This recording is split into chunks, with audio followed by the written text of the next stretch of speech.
Sill's Midge is a classic soft hackle pattern tied by Sylvester Neames. It's a simple tie and it fishes great year-round. We're going to be tying it today on a size 14 dry fly hook. The thread we're using is red uni thread and 136 Denier 6/0 weight. We'll start our thread wraps just behind the eye of the hook and make a few to secure it and then clip off the tag end.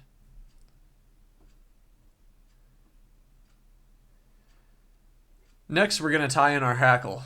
This is Brahma hen soft hackle.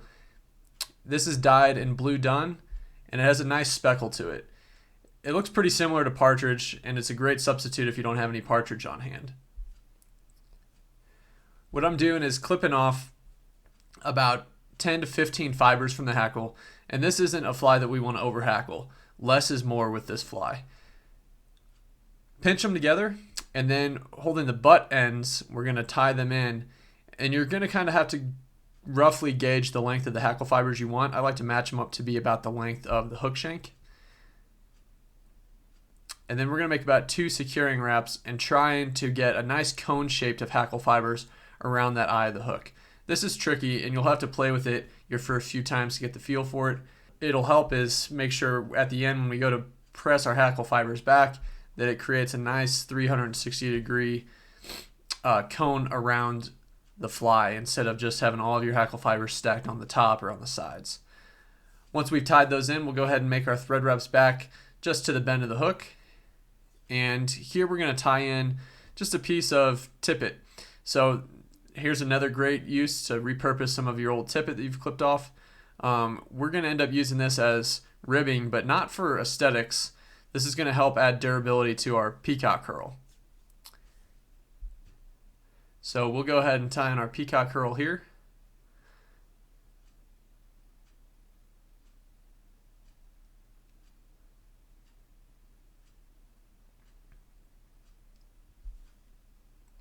And make our wraps back up towards the butt ends of that hackle fiber.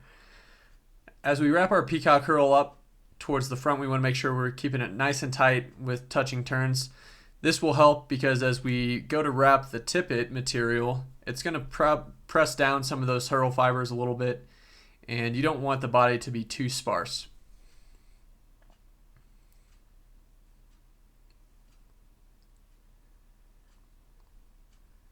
Now there are a lot of ways to wrap this Herl up. A lot of people will wrap the Herl around the thread and use the thread as kind of a reinforcement, and then you wouldn't need to use the tippet material, but I like to repurpose old tippet, so and I think this way looks pretty good. You'll see here in a minute.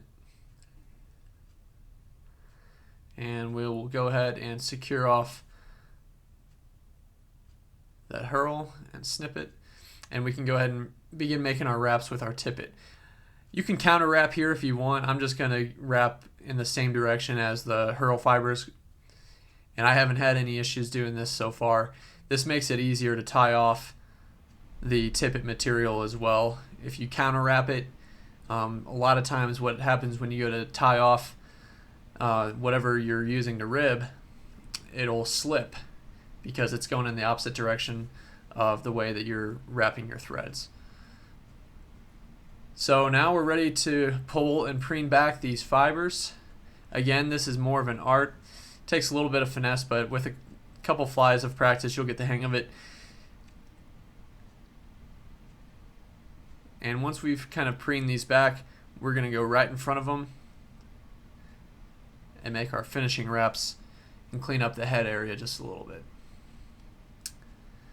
You can use whatever thread color you'd like. I like red. It leaves a nice hot spot on a finished fly. I also tie these in blue and purple and black, of course, as well. So I'm pretty happy with the way those fibers laid out. They're pretty evenly splayed across the cone of the fly, and we can go ahead and make our 3-turn whip finish, and this fly is finished. So as you can see, it's a really quick, simple tie. You can tie a ton of them and it doesn't require a lot of materials, and this fly fishes well year round.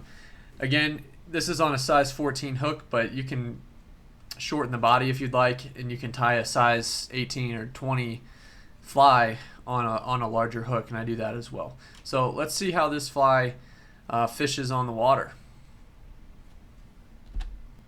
Alright, so I'm swinging this fly, and the rig that I have set up is I have the Midge as my point fly, and I have a weighted nymph just up the tippet from that, about 18 inches, just to get my fly a little bit deeper, because the fish tend to stay deeper in the winter.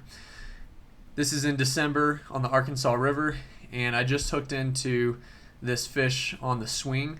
I cast it into that faster current, which is on the other side of the river from me. Closer to me, it's all slack water, so I'm casting about 45 degrees and then letting it swing down. And here we have landed this nice little brown trout. And again, this is on a barbless hook, so this fly will end up just falling right out of the fish, and I think it already has in the net. So I didn't even have to fiddle with trying to remove the hook. Fish is free. Nice healthy brown, and back he goes. So thanks for watching, guys. If you're new to swinging soft hackles, stay tuned. We're going to have a video on those coming up shortly.